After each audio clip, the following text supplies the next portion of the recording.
Hello everyone, ये हमारा audit का फर्स्ट टॉपिक है। इसको हम लोग एक एग्जांपल से समझते हैं ऑडिट क्या है। ठीक है, अभी आपका सेम 5 का एग्ज़ाम ख़त्म हुआ है। ठीक है, मान लेते हैं अभी सेम 5 का एग्ज़ाम ख़त्म हुआ है। आपकी कॉपीज़ कहाँ भेजी गई? आरयू के पास, रांची यूनिवर्सिटी के पास। अब रांची यूनिवर्सिटी इसको चेक करवाती है एक्सटर्नल प्रोफेसर्स के द्वारा। ठीक है, एक्सटर्नल प्रोफेसर मतलब जो आपके संस्थान से संबंधित नहीं है। जब वो चेक करते हैं आपकी कॉपी को, तो एक तरह से क्या बोल सकते हैं कि ऑडिट या अंकेक्षण हो गया। ठीक है, मतलब आपकी कॉपियों को निष्पक्ष रूप से जांच दिया गया है। अब हम लोग समझते हैं ऑडिट क्या है या अंकेक्षण क्या है। ठीक है, तो ऑडिट यहाँ मीनिंग समझने के लिए मैंने इसको पार्ट्स में डिवाइड कर दिया है ताकि आसानी रहे। ठीक है, तो ऑर्गेनाइजेशन के जब बुक्स ऑफ अकाउंट्स का, ठीक है, स्वतंत्र रूप से जांच होता है। ठीक है, ताकि उस पर एक राय दिया जा सके। ठीक है, इंडिपेंडेंट एक्सटर्नल ऑडिटर द्वारा। ठीक है, किसी भी संस्थान का। चलिए, अब पहले हम लोग इसके पार्ट्स को समझ लेते हैं ताकि एक एक चीज़ हमको क्लियर रहे। ठीक है, जब एक साथ मीनिंग निकाला जाए तो यहाँ पे ऑर्गेनाइजेशन का बात किया गया है। कोई भी ऑर्गेनाइजेशन, तो ऑर्गेनाइजेशन हम लोग जानते हैं या तो उसका मोटिव प्रॉफिट मोटिव होता है, मतलब पैसा कमाना, या सेवा देना, सर्विस मोटिव होता है। ठीक है, और उसका कोई भी साइज हो या लीगल फॉर्म हो, उससे फ़र्क नहीं पड़ता है। ठीक है, तो जब संस्थान के बुक्स ऑफ अकाउंट्स का जांच होता है, बुक्स ऑफ अकाउंट में क्या आ गए? Journal, ledger, trial balance. ठीक है, फिर financial statements, trading profit loss account, balance sheet या कैश फ्लो स्टेटमेंट। ठीक है, तो इनका जांच होता है, उनके रिलेटेड डॉक्यूमेंट्स का जांच होता है, वाउचर्स का जांच होता है। ठीक है, तो कैसा जांच होता है? Independent examination. ठीक है, निष्पक्ष रूप से जब जांच होता है, स्वतंत्र रूप से। ठीक है, ताकि उस पर ओपिनियन दिया जा सके। इंडिपेंडेंट एक्सटर्नल ऑडिटर, यहाँ एक्सटर्नल ऑडिटर बाहरी जो व्यक्ति यहाँ पे हैं वो कौन है? External auditor. ऑडिटर किसको बोलते हैं? जो जांचते हैं। ठीक है, बुक्स ऑफ अकाउंट्स को। तो यहाँ पे एक्सटर्नल ऑडिटर क्या है? CA in practice, chartered accountant in practice, मतलब जिनका खुद का ऑफिस है। ठीक है, फर्म है, जो किसी के एम्प्लॉय नहीं है, मतलब संस्थान के एम्प्लॉय नहीं है, कर्मचारी नहीं है, उनका खुद का ऑफिस है, खुद का फर्म है। ठीक है, उनके द्वारा जांच होता है।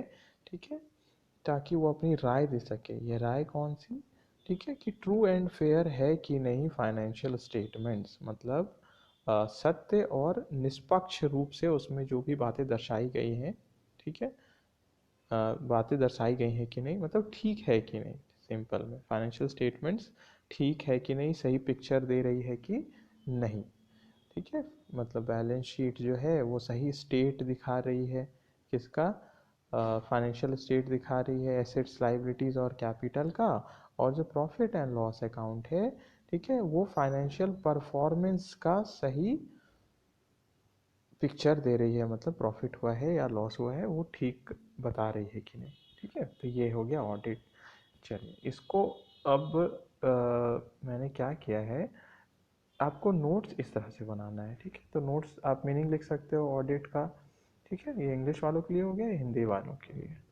ठीक है, तो हिंदी में भी एक बार डेफिनेशन देखते हैं। एक स्वतंत्र बाहरी अंकेक्षक लेखा परीक्षक द्वारा किसी भी संगठन, लाभ उन्मुख या एनपीओ और आकार या कानूनी रूप के बावजूद के खातों और अन्य प्रासंगिक रिकॉर्ड और दस्तावेजों पर राय व्यक्त करने के लिए की गई एक स्वतंत्र परीक्षा। ठीक है, सिंपल में जब बाहरी अंकेक्षक जो कि सी एन प्रैक्टिस है, वो जब बुक्स ऑफ अकाउंट्स को देखते हैं कि वो ठीक है कि नहीं, फाइनेंशियल स्टेटमेंट ठीक है कि नहीं।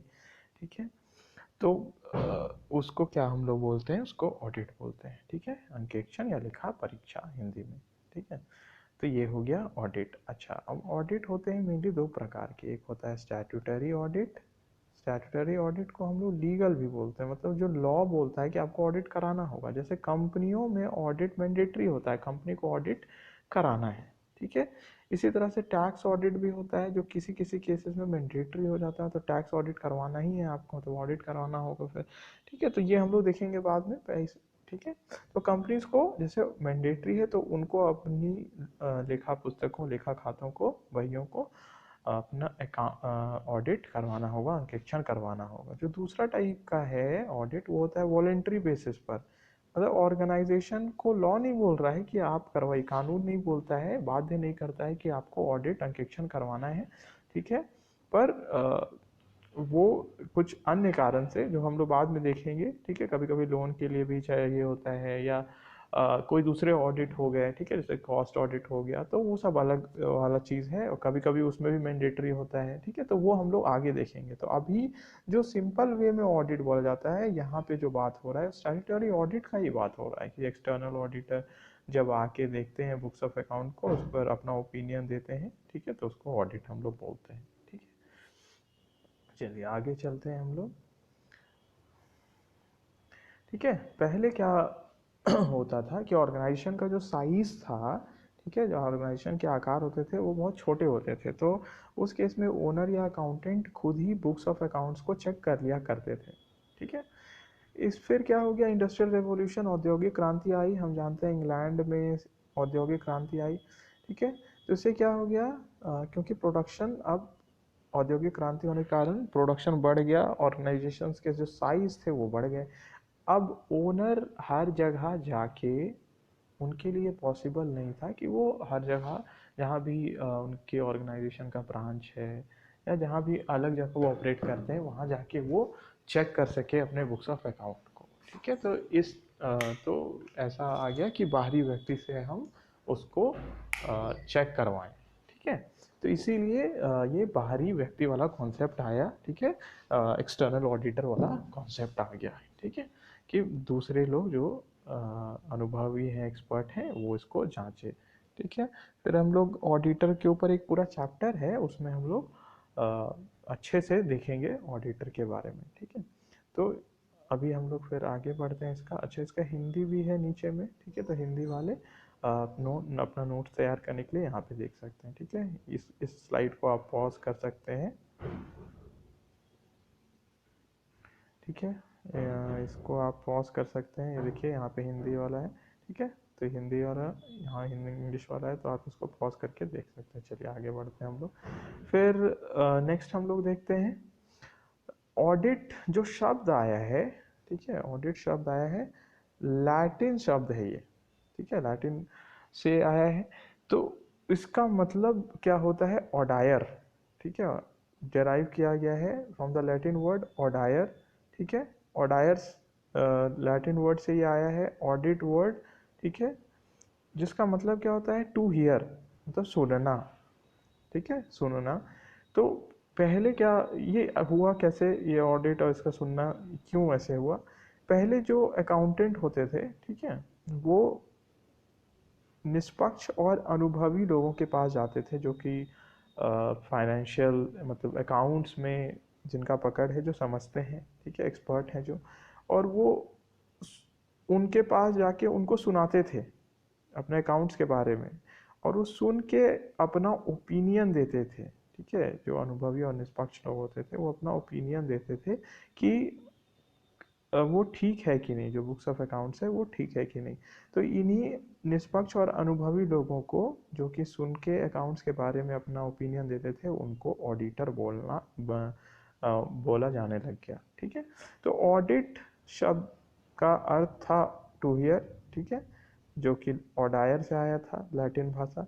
तो ऑडिट का ऑडिटर, तो इसी तरह ऑडिट से बन गया ऑडिटर। ठीक है, ऑडिटर, तो इसका क्या हो गया, हियरर, जो सुनता है, वन हु हियर्स। ठीक है, जो सुन रहा है, ठीक है, जो सुनता है, वो क्या हो, कहलाने लग गए वो ऑडिटर। ठीक है, तो इस तरह से ऑडिट और ऑडिटर वर्ड अस्तित्व में आया। ठीक है, फिर आगे हम इसका बढ़ते हैं।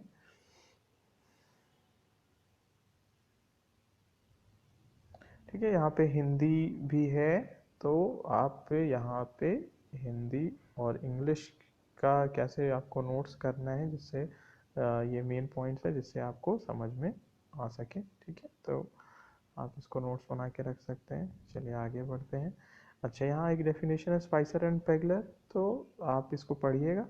मेनली इसमें भी वही ट्रू एंड फेयर व्यू का बात किया गया कि जो बैलेंस शीट है और जो प्रॉफिट एंड लॉस अकाउंट है वो सही प्रॉफिट लॉस अकाउंट दिखा रहा है कि नहीं, और जो बैलेंस शीट है वो सही पोजीशन दिखा रहा है कि नहीं, स्टेट दिखा रहा है कि नहीं।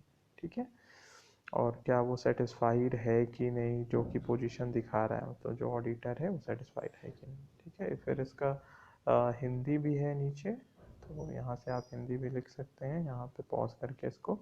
चलिए आगे बढ़ते हैं। कैरेक्टरिस्टिक्स ऑफ ऑडिटिंग, तो इसके क्या लक्षण हैं, ठीक है, विशेषताएं क्या हैं ऑडिटिंग के। तो पहला है इंडिपेंडेंट एग्जामिनेशन, ये हमने कवर कर लिया है। ठीक है, स्वतंत्र रूप से जांच होती है। ठीक है, फिर इंडिपेंडेंट एक्सटर्नल ऑडिटर होता है।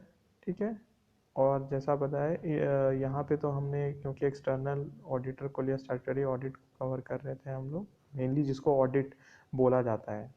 ठीक है, एक्चुअली में जो ऑडिट होता है उसमें एक्सटर्नल, मेनली इसी को ऑडिट बोला जाता है। जो ऑडिट है उसमें जो समझने वाले मतलब मेन जो हमको समझना है ऑडिट में, जो मेन ऑडिट होता है उसमें एक्सटर्नल ही ऑडिटर होते हैं, और इसी का रेलिवेंस मतलब ज़्यादा महत्व होता है, जिसमें एक्सटर्नल ऑडिटर आके बुक्स ऑफ अकाउंट को देखते हैं। नहीं तो निष्पक्ष जांच नहीं हो पाएगा। वो पूरी तरह से निष्पक्ष जांच जब कोई बाहरी ऑडिटर आते हैं जो संस्थान के कर्मचारी नहीं है, संस्थान संबंधित नहीं है, वो जब ऑडिट आके करते हैं तो ही उसी को हम लोग मेन में ठीक ढंग से हम लोग ऑडिट बोलते हैं। ठीक है, तो external auditor independent external auditor होते हैं। ठीक है, और अगर इंटरनल ऑडिट हो रहा है तो इंटरनल ऑडिटर रहेंगे। ठीक है, इंटरनल ऑडिटर तो एम्प्लॉय होती है, उसी संस्थान के एम्प्लॉय होते हैं, कर्मचारी होते हैं। ठीक है, फिर ऑडिट करने के लिए ऑडिट प्लानिंग करना पड़ता है। ठीक है, जैसे किसी भी महत्वपूर्ण काम के लिए हम लोग अच्छे से प्लान करके ही करते हैं, उसी तरह ऑडिट का भी ऐसे ही नहीं है कि ऑडिट स्टार्ट हो जाता है, एक प्रॉपर प्लानिंग होता है, ऑडिट प्रोग्राम बनता है। तो ये हम लोग देखेंगे आगे के टॉपिक्स में कि ऑडिट प्रोग्राम क्या होता है, ऑडिट प्लानिंग क्या होता है। ठीक है, किस तरह से किया जाता है ऑडिट प्लानिंग। फिर क्या है, true and fair financial statements. ठीक है, तो ये देखने के लिए होता है कि ट्रू एंड फेयर व्यू दे रहा है कि नहीं, फाइनेंशियल स्टेटमेंट बैलेंस शीट सही पोजीशन दिखा रहा है कि नहीं, और जो ये profit trading profit loss account है वो हमारा सही प्रॉफिट या लॉस दिखा रहा है कि नहीं। ठीक है, फिर वाउचिंग, वाउचिंग के बारे में हमारा डिटेल है बाद में। अभी के लिए समझते हैं वाउचिंग क्या होता है। जितने भी ट्रांजैक्शन होते हैं वो एक वाउचर, वाउचर क्या होता है, डॉक्यूमेंट्री एविडेंस। ठीक है, मतलब जैसे बिल समझ लेते हैं।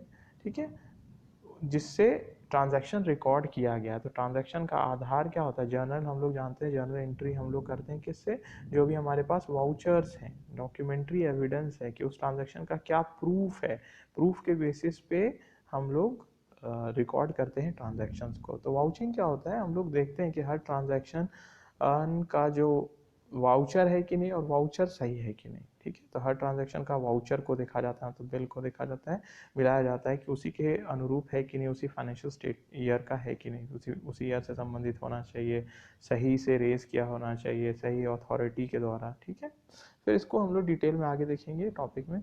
फिर इंफॉर्मेशन एंड एक्सप्लेनेशंस, ऑडिटर को बहुत सारा डिटेल का बहुत सारे ट्रांजैक्शंस का इंफॉर्मेशन चाहिए होता है, उसके बारे में जानकारी चाहिए होता है, और उससे रिलेटेड एक्सप्लेनेशन चाहिए होता है, ताकि जो वो समझना चाह रहे हैं, ठीक है, और स्पष्ट हो सके उनको एक ट्रांजैक्शन, तो वो वहाँ के कर्मचारी या मैनेजमेंट से, ठीक है, ओनर से डिटेल लेते हैं जहाँ पे भी उनको लगता है कि डिटेल की ज़रूरत है। ठीक है, फिर बेसिक प्रिंसिपल्स क्या है, ये हम बेसिक प्रिंसिपल्स जो ऑडिटर को फॉलो करने हैं। ठीक है, जो ऑडिट में फॉलो करने हैं, जैसे होता है कि ऑब्जेक्टिविटी होता है कि सही ढंग से वो जांच करे ऑडिटर, इंटीग्रिटी रहे, मतलब ऑनेस्टली जांच करे। ठीक है, और फिर कॉन्फिडेंशियलिटी मेंटेन करना है, मतलब ऑर्गेनाइजेशन के सीक्रेट्स को बाहर नहीं बताना है। ठीक है। तो इसके ऊपर भी एक टॉपिक है, वो हम लोग बाद में देखेंगे, ठीक है। सीक्रेट्स में नहीं बताना है, एक और भी रहता है, ठीक है। तो ये हम लोग देखेंगे बाद में। फिर carried for a definite period. तो डेफिनिट पीरियड का यहाँ पे क्या मतलब है कि ऑडिट का एक टाइम फ्रेम होता है कि इतने पीरियड के अंदर आपको कंप्लीट कर लेना है। तो एक पर्टिकुलर टाइम के अंदर उसको ख़त्म करना होता है ऑडिट को, ठीक है। और ऑडिट जब ख़त्म होता है तो लास्ट पॉइंट पे हम लोग आते हैं, ऑडिट रिपोर्ट बनता है, ठीक है। ऑडिटर अपना राय देता है ऑडिट रिपोर्ट में, ठीक है। तो ऑडिट रिपोर्ट एक जारी करता है कि उसके हिसाब से books of account, financial statements, ठीक है कि नहीं, या क्या कमियां पाई गई हैं वो उसमें जिक्र करते हैं उनका, ठीक है। तो उसमें राय देते हैं अपना। तो ये हो गया हमारा ऑडिट रिपोर्ट, ठीक है। तो ये कैरेक्टरिस्टिक्स या लक्षण विशेष थे। यहाँ पे आप हिंदी में भी पॉइंट्स देख सकते हैं इसका, ठीक है। तो हमने क्या क्या कवर किया है इसमें, इस टॉपिक में हमने क्या क्या कवर किया है।